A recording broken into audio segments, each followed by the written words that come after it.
अंकित और अनु भाई बहन थे। माँ बाप के देहांत के बाद बड़ी बहन अनु ने दिन रात मेहनत करके अंकित की देखरेख की और उसे पढ़ा लिखा कर पैरों पर खड़ा किया था। दोनों भाई बहन खुशी खुशी रह रहे थे। एक दिन, दीदी मुझे जॉब मिल गई है। अरे वाह भैया, तेरी मेहनत सफल हुई। मेरी मेहनत नहीं दीदी, आपकी मेहनत। अगर पापा के निधन के बाद मेरी जिम्मेदारी आप न उठाती तो ये सब नहीं हो पाता।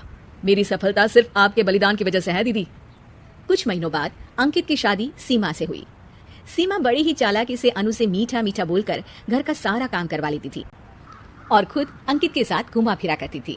वैसे तो वो सिर्फ खाना बनाने का काम ही घर में करती थी, लेकिन अब उसे उससे भी छुटकारा चाहिए था। इसीलिए एक दिन, दीदी मेरे हाथ का खाना अंकित को पसंद नहीं आता, क्या आप खाना बना दोगी प्लीज?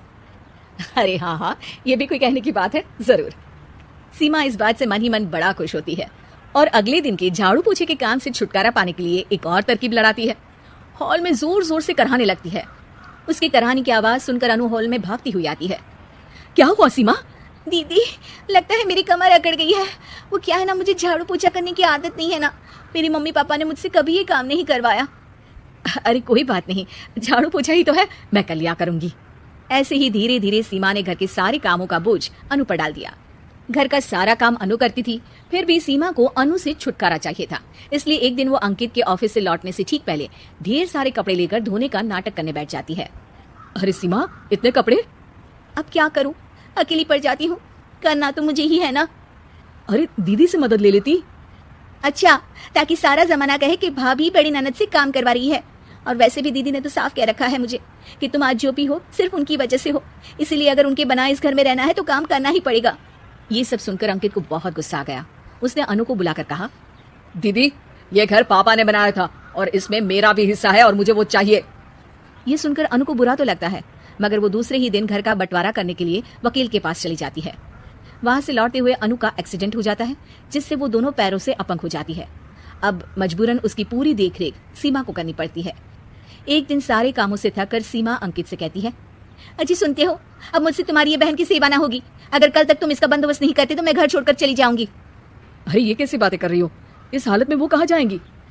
मैं कुछ नहीं जानती, बस कल ये इस घर में मुझे दिखनी नहीं चाहिए। अंकित अपनी बीवी की जिद के आगे हार मान लेता है और अनु को शेल्टर होम में छोड़ आता है। 3 महीने बाद, अजी सुनते हो, ये आपके लिए एक पार्सल आया है, ये लीजिए। अरे इसमें तो घड़ी है और एक चिट्ठी भी है। दिखाइए तो। अरे वाह, बड़ी ही सुंदर घड़ी है, लेकिन ये आपको भेजी किसने? पता नहीं, शायद चिट्ठी में कुछ लिखा हो। आशा करती हूँ ये घड़ी तुम्हें पसंद आएगी। रक्षाबंधन की बहुत शुभकामनाएं, तुम्हारी दीदी अनु। चिट्ठी पढ़कर अंकित की आंखें भर आती है। मैं दीदी को लेने जा रहा हूँ सीमा। अरे घड़ी भेज तो दी उन्होंने, अब क्यों जाना उनके पास? देखा सीमा, दीदी हमसे दूर जाकर भी हमारे बारे में ही सोचती है, और एक हम है जो उनकी सेवा से बचने के लिए उन्हें शेल्टर होम छोड़ा है। तुम्हारी बातों में आकर मुझसे ये क्या पाप हो गया? मैं जा रहा हूँ दीदी को लेने, और जब मैं वापस आऊं तो तुम मुझे हमारे घर में मत दिखना। इतना कहकर अंकित अनु को लेने निकल जाता है। वहां पहुंचकर, दीदी मुझे माफ कर दो, मैं तुम्हें लेने आया हूँ। भाई आज तो राखी है, आज तो मैं मना कर भी नहीं सकती। दोनों घर पहुंचते हैं। अरे सीमा, तुम अभी तक यहीं हो? निकल जाओ इस घर से। अरे वाह अंकित, फिर वही गलती कर रहे हो तुम। सीमा तुम कहीं नहीं जाओगी। दीदी मुझे माफ कर दो, मुझसे गलती हो गई।